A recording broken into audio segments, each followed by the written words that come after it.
Conselheiro Walter, depois Senhor presidente, também agradecendo ao conselheiro Mário Guerreiro, que está aqui presente na sessão, e para que a gente possa fazer alguns comentários ou algumas colocações a respeito das minutas de resolução que estão em debate no CNJ. Das 4 minutas, tem duas delas que me trazem uma sensível preocupação. A primeira delas é a que diz respeito ao disciplinamento das visitas sociais, íntimas e de atendimento de advogado, especialmente nesse período de pandemia, ou com a possibilidade de que essas interlocuções do interno com o público externo seja feito por meio de videoconferência.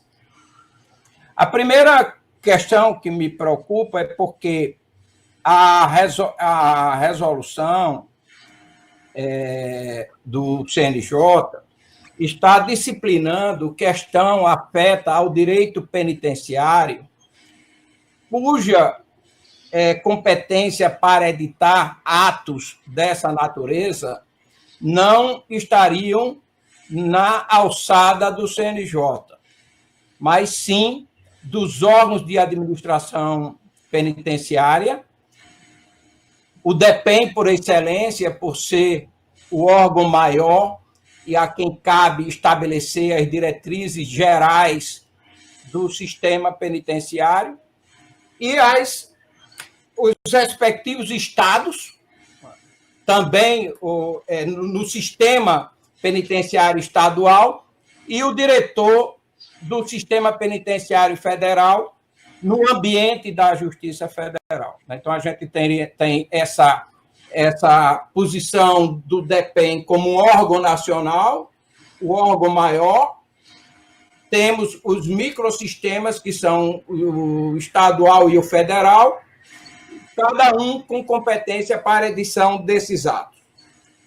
A despeito dessa questão da competência ou legitimidade para a edição desses atos, nós temos diversos atos normativos tratando dessas matérias exatamente por esses órgãos. Especificamente referente ao sistema penitenciário federal, nós temos o regramento a respeito da visita social por videoconferência. E não em razão do período da pandemia, mas isso há muito tempo, diante de uma dificuldade maior no sistema penitenciário de determinados presos receberem a visita de seus familiares pela distância. E esse regramento foi feito com a preocupação bastante forte na questão de isso não vulnerar o sistema. E a finalidade maior de transferir uma pessoa para o presídio federal é de impedir que ela, mesmo dentro de uma unidade prisional, permaneça no exercício da atividade criminosa, comandando ou liderando a organização por meio dos chamados e conhecidos salvos. E a maneira mais fácil de fazer isso é com um contato externo. Então, se o preso, dentro de um presídio federal, ele tiver um contato por videoconferência sem um maior controle com um familiar, naturalmente que isso vai facilitar sobremaneira a possibilidade dele estar mandando esses salvos. E por isso mesmo, no regramento do Sistema Penitenciário Federal, há um ato, há uma portaria conjunta do DEPEN com a AGU, disciplinando essa matéria, de modo que, quando o preso, para receber a visita virtual, a família tem que se cadastrar, e esse cadastramento é feito também junto a uma unidade da DPU, porque ele não pode falar de qualquer local, não pode falar da sua casa, ele tem que se deslocar até uma unidade da DPU para poder estar habilitado de conversar com o interno. E há todo um controle, os equipamentos têm que ser da DPU para evitar que ele faça esse contato dentro da universidade de um dispositivo eletrônico que seja de sua própria propriedade, porque haveria uma dificuldade de controle maior. Então, esse seria o primeiro ponto, que no Presídio Federal já há um regramento e me parece que isso não seria da alçada do CNJ, até pelo que está exposto na Constituição quanto às suas atribuições. A outra é porque a resolução também disciplina a visita íntima, que todos sabem que é um problema, é o calcanhar de Aquiles do sistema. Visita íntima que não é prevista nem na LEP, que as próprias regras de Mandela não asseguram para todos os presos. Parece que a visita íntima ela é incompatível com o regime de segurança máxima. Da forma como está proposto na resolução, a visita íntima passaria a ser um direito assegurado a todos os presos.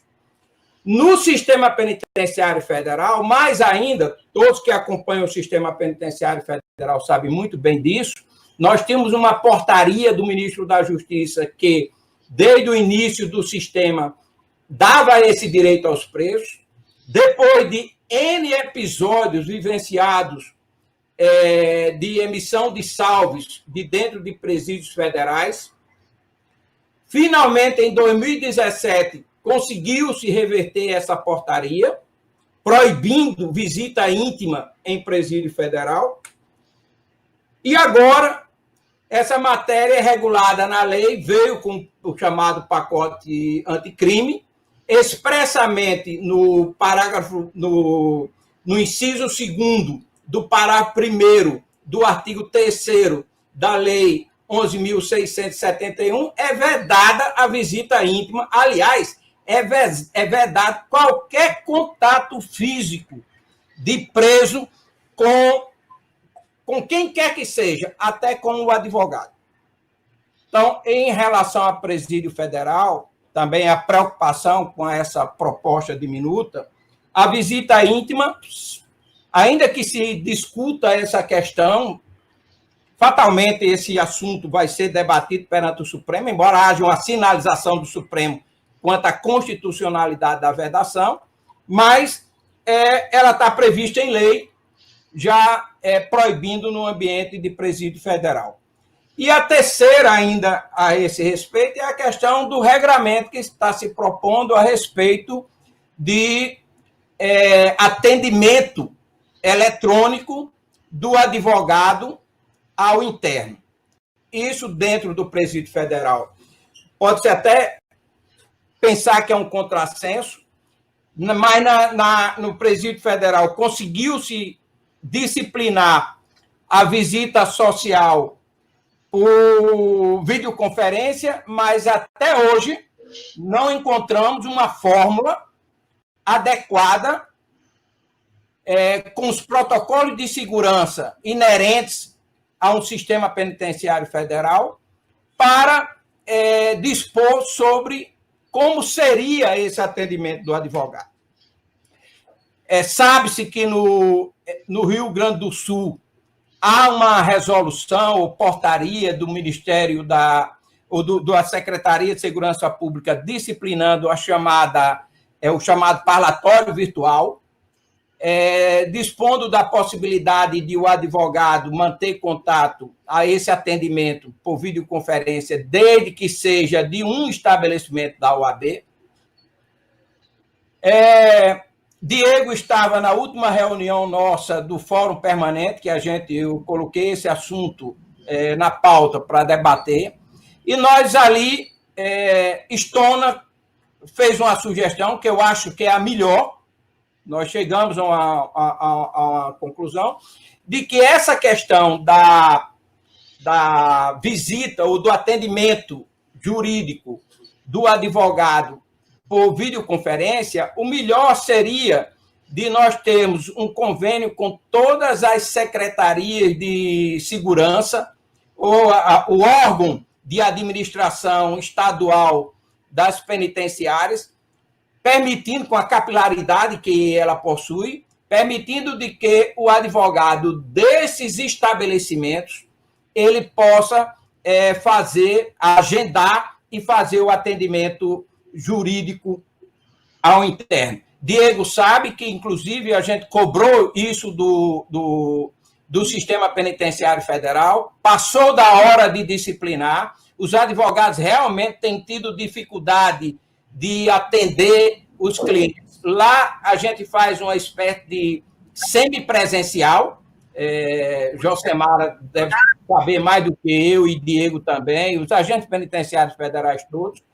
Ele tem que se deslocar até o sistema, ao presídio federal, para de lá, de um local, ele poder falar com o preso que está em outro ambiente. Não é nem no parlatório propriamente dito, isso tem uma razão de ser, para eu não ficar longo, que eu já estou achando que eu estou longo demais. Se for o caso, eu entro em detalhes posteriormente. Mas nós temos essa preocupação. A tônica da nossa reunião foi o tempo todo de a gente viabilizar esse atendimento de advogado, mas a gente tem que fazer isso preservando aquilo que é de mais caro e é a razão de ser da existência do sistema. É de que fechar as portas para os taus. O Sistema Penitenciário Federal, até a portaria de 2017, não vinha cumprindo a sua missão, porque não evitava a emissão dos saldos. Ainda que aqui e ali alguma coisa ocorra, e até a gente sabe, porque é tudo monitorado, mas hoje a gente pode dizer que o sistema tem alguma eficiência em relação a essa sua razão de existir. Então, eu trago essas 3 preocupações, conselheiro, gostaria muito de ouvi-lo a respeito. A outra resolução, que eu acho que das 4 são as 2 resoluções que inspiram maior preocupação, a outra é mais em relação que diz respeito ao disciplinamento do monitoramento eletrônico como medida cautelar diversa da prisão.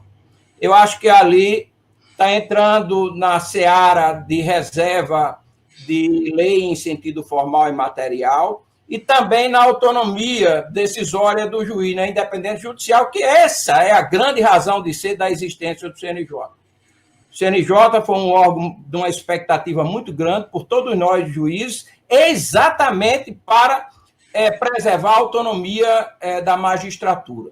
E aí, nesse ponto, está havendo uma preocupação muito grande em relação aos juízes, até colocando, por exemplo, que o monitoramento eletrônico só poderia ocorrer no caso de crimes cuja pena fosse superior a 4 anos, o que não foi a escolha do legislador. Poderia até ter sido, mas não foi. Né? Então, aí a gente está ocasionando um incômodo, e aqui eu trago uma inquietação da magistratura em geral, né? Como Vossa Excelência é magistrado, sabe muito bem como é caro isso para todos nós, e, aliás, é caro para a sociedade, né? Porque essa independência judicial não é para regozijo do juiz, mas sim para a segurança da sociedade. Eu coloco essas 2 coisas, e uma outra, só para aproveitar, que também diz respeito, embora seja uma resolução já editada, é a proibição da realização da videoconferência, de audiência de apresentação ou custódia por meio de videoconferência. Da forma como o CNJ disciplinou, eu acho que, especialmente por causa do problema da pandemia, eu acho que talvez não seja a melhor solução, porque, na verdade, nós não estamos fazendo nem de uma forma nem de outra. E seria melhor, pelo menos, fazer por videoconferência. Eu sei que tudo isso é muito caro para o CNJ não permitir que um juiz, em tempos de normalidade, realize a audiência sob essa modalidade. Não sei até quando a gente vai ficar com esse entendimento, mas, independentemente, pelo menos nesse período, eu acho que a resolução, inclusive, está se atritando com a decisão monocrática, é verdade, do ministro Celso de Mello, quando ele expõe que agora é previsão normativa, né, a realização da audiência de custódia, sem especificar, e pelo período de pandemia a gente poderia fazer videoconferência. Eu pedindo escusas a Vossa Excelência e aos demais conselheiros, porque eu acho que eu me estendi demais e poderia ter sido mais objetivo, resumido, mas infelizmente eu não tenho essa capacidade. Obrigado.